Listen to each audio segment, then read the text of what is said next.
தொழில்நுட்பக் கல்லூரியினுடைய உதவி பேராசிரியர் திரு கணபதிராமன் அவர்களை நுழைவுத் தேர்வுகள் மற்றும் வேலைவாய்ப்புகள் குறித்து பேச அன்புடன் நினைக்கிறேன். மாணவன் எல்லாரும் ஒரு 5 நிமிஷம். காலையில் வந்தப்ப இந்த அரங்கமே நிறைஞ்சிருந்தது. ரொம்ப ஹாப்பியாக இருந்தது. நம்ம பேசுறதுக்கு இத்தனை பேர். ஆனால் இப்போ திரும்பி பார்த்தா பயமா அப்படிங்கிறது. ஆஃப்டர் +2 முடிச்சிட்டீங்க. +2 முடிச்ச பிறகு என்ன பண்ணலாம்? எல்லாரும் கவனிக்கணும்.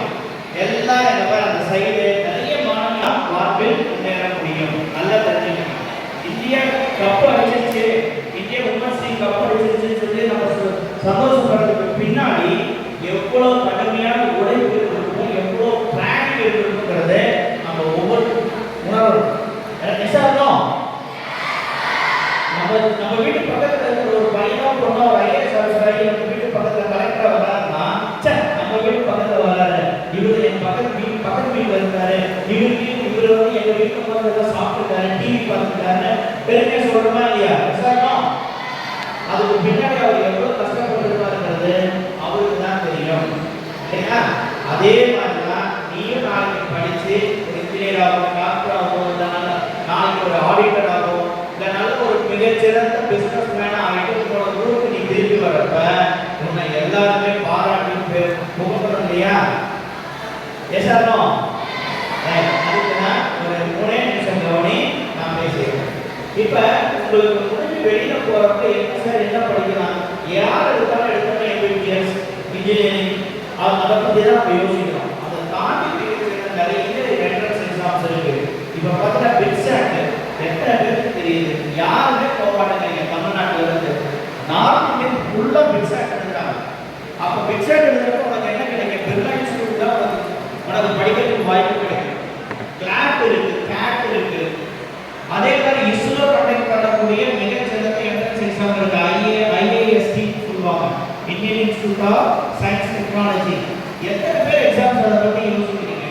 யார் எடுத்தாலும் எடுக்கிற நீட் எக்ஸாம் ப்ரிப்பேர் பண்ணுறீங்க, ஜேஇ ப்ரிப்பேர் பண்ணுறீங்க, ஜேஇ மெயின், ஜேஇ அட்வான்ஸ், இதுலேயே தான் நம்ம சுற்றிட்டே இருக்கவே தவிர இதை விட தாண்டி ஏகப்பட்ட என்ட்ரன்ஸ் எக்ஸாம் இருக்குது, ஸ்காலர்ஷிப் எக்ஸாம்ஸ் இருக்குது.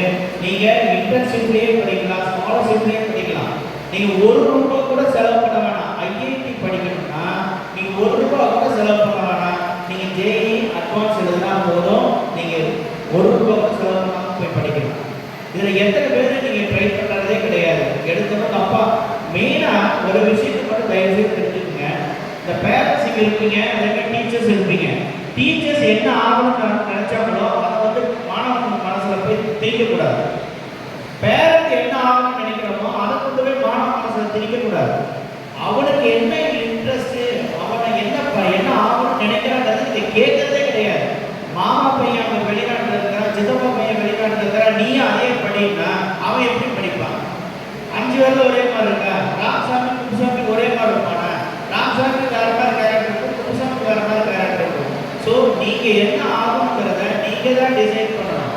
சார் சொன்ன மாதிரி பக்கத்து வீட்டில் இருக்கிறவங்க என்ன படிக்கிறான்னு சொல்லி எட்டி பார்த்து நம்மளும் அதே படிக்கலாமான்னா அது வேலைக்கே ஆகாது. கடைசி வரைக்கும் நீங்கள் வேலையில்லா திட்டத்தில் தான் இருப்பீங்க. தயவு செய்து எண்ணற்ற வேலை வாய்ப்புகள் இருக்கு. இப்போ ஒரு அப்ராக்சிமேட்டாக பாருங்க, ஐடி கம்பெனி வந்து நம்ம ஒரு நாட்டில் 20 கம்பெனி இருக்கு. இந்த 20 கம்பெனியில் 17 கம்பெனி இந்தியாவோட கம்பெனி. இந்த இந்தியா கம்பெனியில் TCS, Tech Mahindra, Amazon, Zoho, Flipkart ஏகப்பட்ட கம்பெனிஸ் இருக்கு. இதில் ஃப்ளிப்கார்ட் இந்தியா, அமேசான் மட்டும் ஃபாரின்ல இருந்துச்சு, இப்போ இந்தியா வாங்கியிருக்காங்க. ஸோ இந்த கம்பெனியில் நீங்கள் ஒரு நாளுக்கு உங்களுடைய மாத சம்பளம் ₹2,00,000 5 லட்சம் வரைக்கும் வாங்குறதுக்கு வாய்ப்புகள் அதிகமாக இருக்கு. ஸோ நீங்கள் தயவு செய்து நீங்கள் உங்களுடைய எண்ணங்களை வந்து விரிவுபடுத்துங்க. ஒரே குறிப்பிட்ட ஒரு காரணத்தில் போய் சேர வேண்டாம். ஓகேவா? ஸோ உங்களுடைய எண்ணம் இப்போ வந்து மெயினாக எக்ஸாம் சொல்லிடுச்சு இல்லையா? எக்ஸாம்னா கடைசி எத்தனை நாள் இருக்கு? 30 நாள் இருக்கா? சரி, 90 நாள் இருக்கா? 3 மாதம் இருக்கு. ரைட். இப்போ எப்படி படிக்கலாம்? ஒரே ஒரு எப்படி ஒரு ஐடியா மட்டும் கொடுத்துட்டு போயிடுறேன். அதை வந்து நீங்கள் ஃபாலோ பண்ணுங்க. கண்டிப்பாக உங்களால் எல்லாத்தினாலையும் கண்டிப்பாக எல்லாருமே செட்டம் வாங்க முடியும். செட்டம் வாங்கலாமா வேணாமா? ரைட். எல்லாத்தையும் போட்டு சார்ட் பிரகாரம் அந்த 90 நாள் ஃபாலோ பண்ணினா நீ கண்டிப்பா செட்டம் ஆக முடியும். வாங்கிடலாமா? இங்க பாருங்க, எல்லாரும் கை கொடுங்க, 2 கை கொடுங்க, 2 கை கொடுங்க, சீக்கிரம் 2 கை கொடுங்க. அப்படியே ஹோல்டு பண்ணுங்க, 30 செகண்ட் ஹோல்டு பண்ணுங்க. இப்போ வாய் அமைதியாச்சு பார்த்தியா? கை கீழே இருக்கிறப்ப வாய் பேசு. ரைட், கீழே போடுங்க. இப்போ நான் சொல்றதை எழுதுங்க. 3:30 எந்திரிச்சிடணும். I will wake up 3:30. இந்த 3 மாசம் நீ கதையெல்லாம் பேசவே கூடாது. 3:30 எந்திரிக்கணும். எழுத டக்குன்னு 4 o'clock படிக்க ஆரம்பிச்சிடணும். 7 o'clock வரைக்கும் படிக்கணும். 7 to 7:30 நீ கிளம்பணும். 7:30 மணிக்கு பஸ் பிடிக்கணும். 8 மணிக்கு 8:30 மணிக்கு ஸ்கூலுக்கு போயிடுவேன். ஸ்பெஷல் கிளாஸ் ஆரம்பிச்சிடும் 7 மணி 7:30 மணி. ரைட், மறுபடியும் ஸ்கூலை விட்டு வெளியே வருவேன், வீட்டுக்கு வருவேன். 7 மணிக்கு வந்துடுவியா? கரெக்டா? 7:30 மணிக்கு படிக்க ஆரம்பிச்சிடணும். நைட்டு 11 மணி வரைக்கும் படிக்கணும்.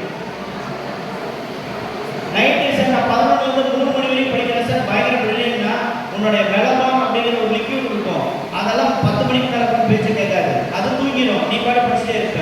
இந்த வேஸ்ட் ஆஃப் எனர்ஜி, புரியுதுங்களா? 11 o'clock தூங்கிட்டு நல்லா தூங்குங்க. படிக்கிறப்ப நிறைய தண்ணி குடிங்க, திரும்ப திரும்ப படிங்க, எழுதி பாருங்க, டீச்சர் சொன்னதை கேளுங்க. நிறைய யூடியூப் தயவு செய்து பார்க்காதீங்க. யூடியூப் பார்த்தீங்கன்னா ஒவ்வொருத்தரும் அவன் வாய்ப்பு கொடுத்ததெல்லாம் பேசுகிறான், அதெல்லாம் பார்க்காதீங்க. நீட்டாக உங்கள் டீச்சர் என்ன சொல்கிறாங்களோ அதை மட்டும் கேளுங்க. நல்லா படிச்சு ஒவ்வொருத்தரும் வாழ்வில் முன்னேற என்னுடைய வாழ்த்துக்கள். ரொம்ப நன்றி. தேங்க்யூ. ஐயா அவர்களுக்கு நன்றி.